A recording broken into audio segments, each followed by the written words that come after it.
The last time I stepped into my parents' house, it still carried that familiar mix of citrus cleaner and stale radiator heat. Every Saturday, without fail, my mom would scrub the baseboards, even when her fingers had started to ache from age. She believed dust made a place feel forgotten. She'd been gone 4 days. Her funeral was quiet. Just a few relatives and a neighbor who showed up with a lemon cake no one ended up touching. I stayed at a roadside lodge about 2 miles from where I grew up. I hadn't asked to stay with any of the family, and no one had offered. That morning, I stopped by to help go through some of Mom's belongings. My father, Glenn Marston, was settled into his usual chair, flipping through an ad for new siding he'd never actually consider. He gave me a nod but didn't speak. My sister, now going by Claire Ashton since marrying Paul, was already in Mom's bedroom, rummaging through the dresser drawers. Her elbows were deep in a pile of scarves and receipts.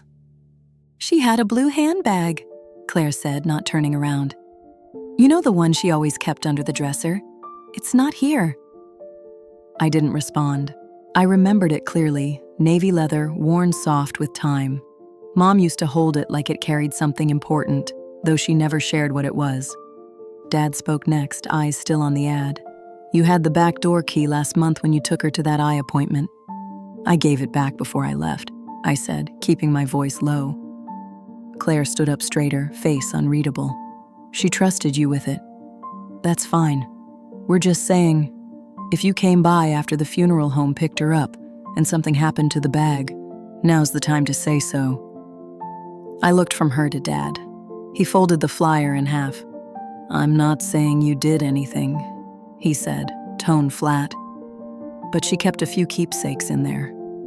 Jewelry she hadn't worn much lately, but things that mattered to her. She told your sister she'd put them away for safekeeping." Something inside me tightened. I started to say something, then stopped. Claire crossed her arms. "Look, it's just us here. No one's calling the police. We just want it back." The silence that followed settled heavy in the air, the kind that lingers in homes where nothing moves unless someone makes it.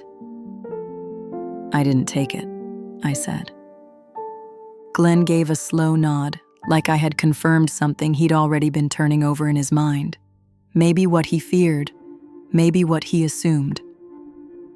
"Well," he said, clearing his throat, "if it shows up, just bring it back." Claire chimed in, her voice tighter now. "Maybe. Take a step back for a while.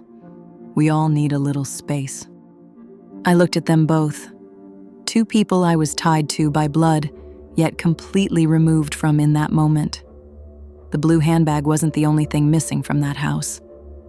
I walked out without another word. The following morning I came back. I didn't want to, but I'd promised Mom I'd help go through the photo boxes. She kept them marked by year, even after her memory had started to go soft around the edges. Glenn was already in the kitchen when I walked in, drinking from a mug with a faded Springfield Cardinals logo. His robe hung open over a plaid shirt, and his socks didn't match. "Have a seat," he said, eyes still on the paper. I sat. Claire arrived a few minutes later, holding a yellow legal pad and a Ziploc bag full of old receipts.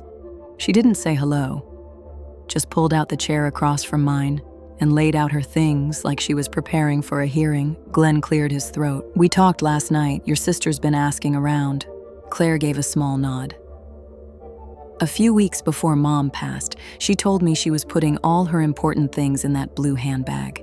She even mentioned some savings bonds." I blinked. "Savings bonds?" "She didn't want them left out," Claire continued. "She said it felt safer having everything in one place, and you were the last one alone with her." Glenn clasped his hands together. "We're not trying to turn this into a mess, but there's no sign anyone forced their way in. No one else had the key, and the house was locked." I didn't answer. It wouldn't have changed anything. Claire leaned in slightly. Her voice was low, but every word landed sharp. "This isn't only about a missing bag. It's about trust. You weren't here when Mom fell and fractured her hip. You weren't here when she forgot how to use the phone to call for help. I sent money," I said. "Money doesn't sit with someone at 3 a.m. when they don't know what day it is," she replied. Glenn raised his hand. "Let's keep this focused." "I am focused," Claire said, still looking right at me. "You weren't around when it mattered. But now that she's gone, here you are. Just in time to go through her belongings." She didn't need to finish the sentence. The implication had already settled between us.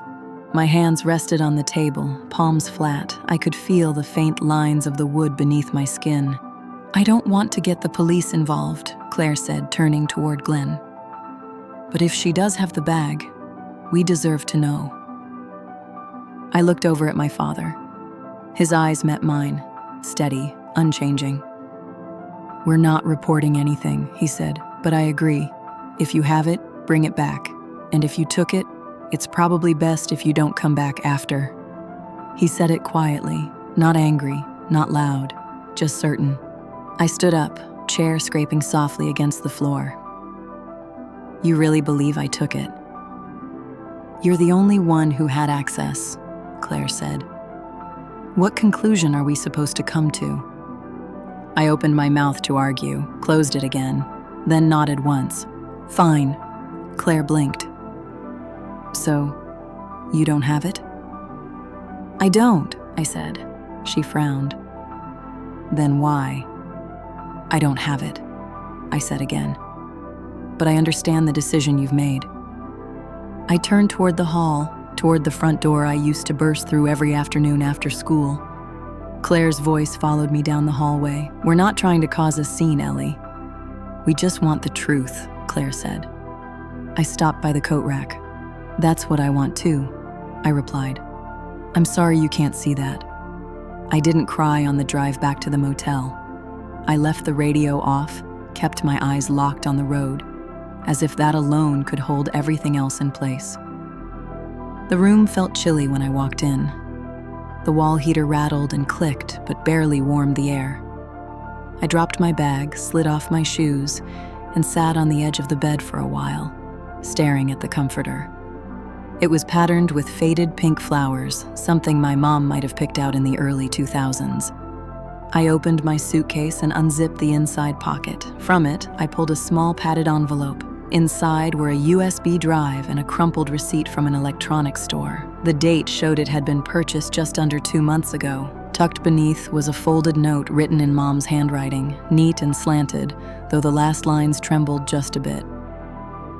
"If I forget where I've put things again, thank you for helping me feel safe. Mom."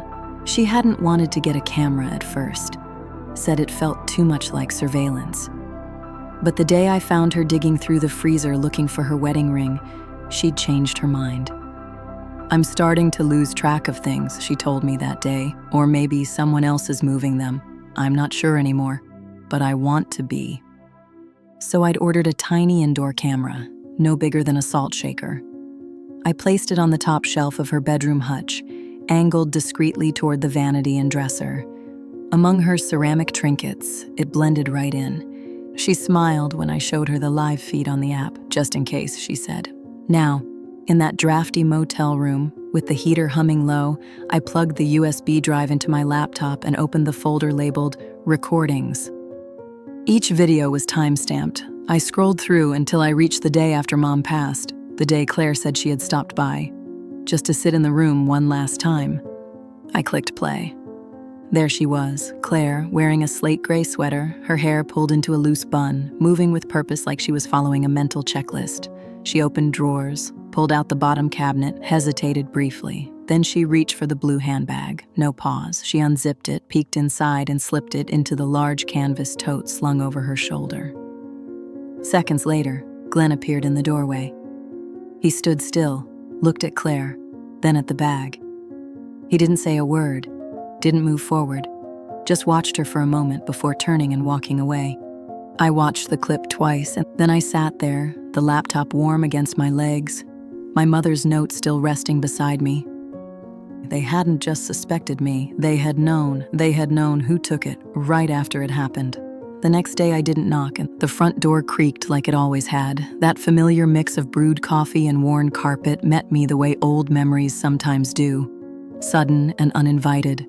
Glenn was in his recliner again, holding a different mug this time. It read "Number 1, Grandpa," though I'd never once heard him use the word out loud. Claire stood by the dining table, sorting through a stack of mail. She looked up when I walked in. Her eyes narrowed, but she stayed silent. I stepped in, laptop tucked under one arm, a charging cord dangling from my jacket pocket like a stray thread. Glenn lowered his mug. "Didn't expect to see you." "I won't be staying," I said. I placed the laptop on the dining table, the same one where we used to carve jack-o'-lanterns as kids. The same table Mom scorched with a candle one Thanksgiving and laughed it off like the burn mark had always been part of the wood. Claire crossed her arms. "You came to admit it?" I flipped open the laptop. The screen lit up in seconds. "No," I said. "I came to show you something." I clicked the video file, expanded it to full screen, and stepped aside. No introductions, no commentary. Claire's voice cracked first. What is this?" Glenn leaned in. The glow from the screen lit the creases beneath his eyes. He squinted, then slowly sat upright. There it was, clear, silent, in muted grayscale. Claire stepping into the bedroom, opening the drawers, finding the handbag, and placing it in her tote. Then Glenn entering the frame, stopping in the doorway, watching for a second, then leaving without a word. The clip ended. The screen went dark. The room did not. Claire's arms fell to her sides. Her mouth opened slightly, but nothing came out at first. She looked from Glenn to me.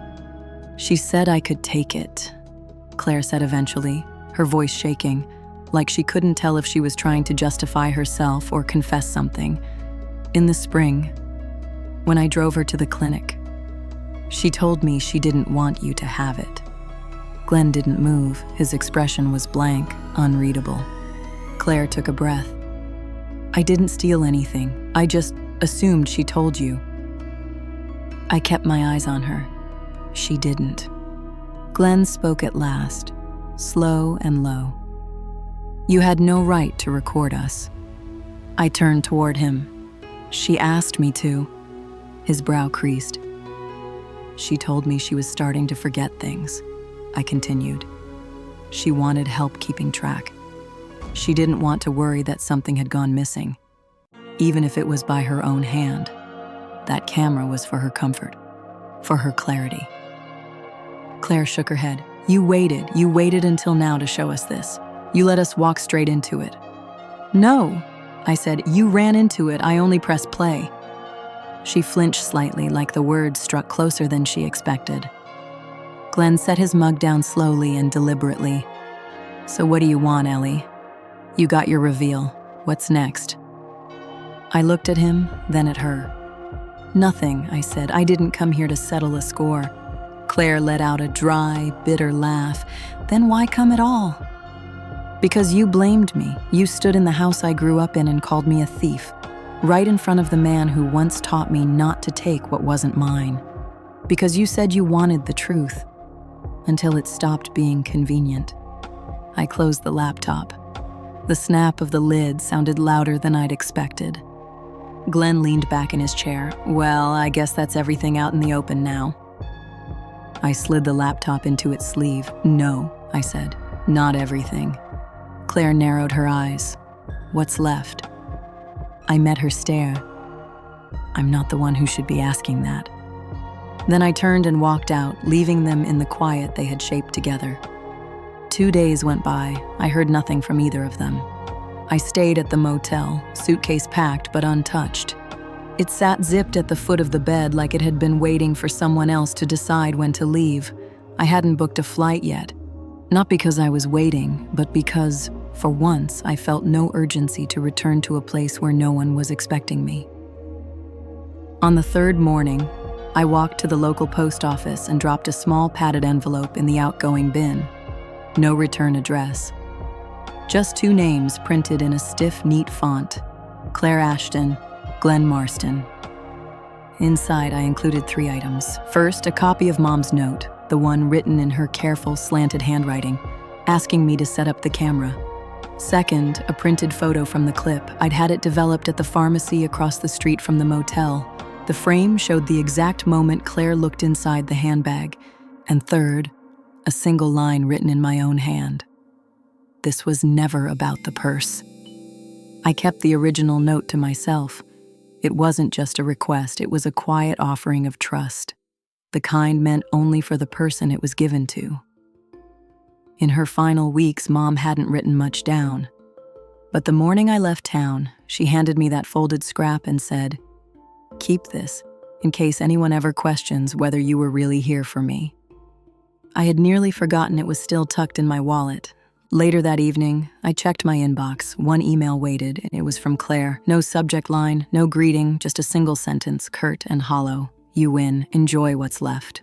There was nothing after that. No apology, no explanation.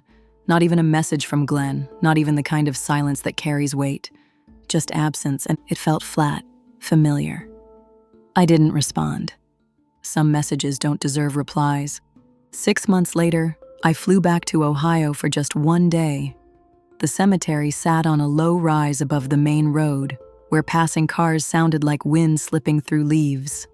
I hadn't returned since the day of the funeral. I didn't tell anyone I was coming. No one met me there. The grass had filled in around the new headstone. Marion Mara Marston, beloved mother, quiet strength, 1943 to 2023. I knelt beside the grave and laid down a small bundle of yellow freesia. Mom never liked roses, said they always tried too hard. From my coat pocket, I took out the flash drive. I'd wrapped it in a soft piece of fabric, the kind she used to use to pack away holiday decorations that mattered to her. I placed it gently at the base of the stone. No envelope, no explanation. Just the object itself. Still, containing everything they chose not to see. "You were right to be afraid," I said softly. There was no need for my voice to carry. A few rows down, the plot beside hers was already marked, reserved for Glenn Marston. His name was carved there, dates left blank, space waiting for someone who never once looked back. I stood for a while, not out of grief, but with a kind of gravity. There was nothing to forgive, and no one left to ask it from. When I turned to leave, the sun had just begun to dip behind a line of pines at the edge of the hill. I didn't stop by the old house. There was no reason to. Back in Arizona, I opened my laptop one final time, not out of bitterness, not even sadness, just that lingering ache that comes from something unresolved, like a drawer left half open for too long.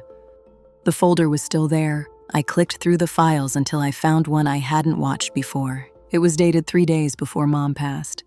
The camera had recorded her sitting at her vanity, soft morning light spilling in through the window. She was brushing her hair slowly in steady strokes, like the repetition helped her hold on to something, maybe herself. She didn't know the camera's microphone was on that day. But after a moment, she looked toward it, not directly, just near enough, and spoke gently, as if addressing someone who wasn't in the room. She said, "Ellie, I hope this little camera helps you too. I'm sorry your sister makes you feel small. You were always the one who truly saw me." Then she went right on brushing, as if nothing had been said at all. I didn't move, just sat there listening, and when I finally closed the laptop, I did it carefully.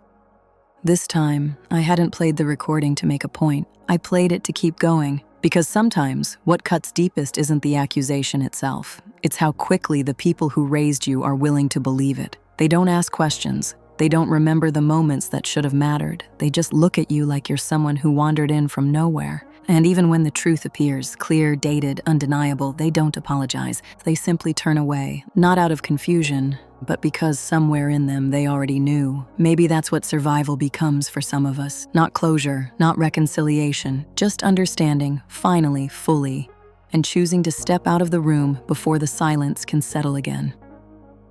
I don't know if you've ever been accused of stealing in the place you once called home. I don't know if you've ever held proof that someone once trusted you more than they could ever say out loud.